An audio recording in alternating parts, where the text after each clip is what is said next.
Hi everyone.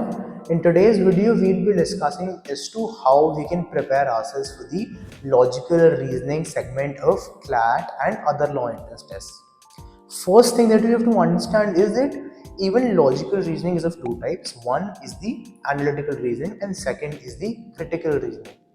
When it comes to analytical reasoning, it is essentially problem solving or it is a kind of a puzzle.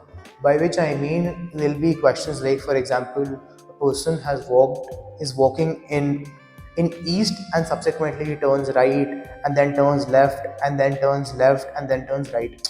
And then you have to tell as to in which direction is that person actually standing. So this is somewhat related to the puzzle aspect of it.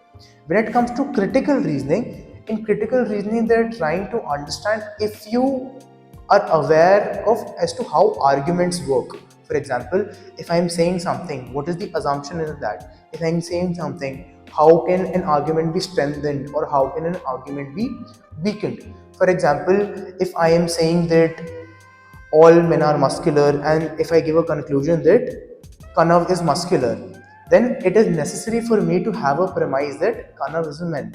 And therefore, this is the aspect of the understanding that this is the way arguments are operating. And questions like critical reasoning is you'll be tested on logical corollary, strengthening of arguments, weakening of arguments, inferences.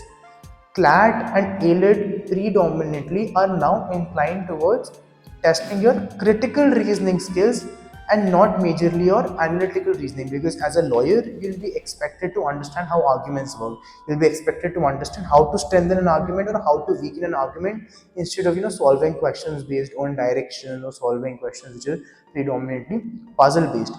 Therefore, when we talk about critical reasoning, it is important for us to have a very solid base of critical reasoning and understanding the concepts to the very core. For example, what is assumption? What is how to weaken an argument, how to strengthen an argument, how to infer, how to solve logical corollary questions. Therefore, it becomes imperative for us to complete the first step, which is understanding the concepts, and second is practicing incessantly to apply those concepts in the questions given below. Therefore, these are the broad things that you're supposed to keep in mind while you're preparing for the logical reasoning head of the CLAT, AILET, and other law entrances. Thank you and stay tuned for more.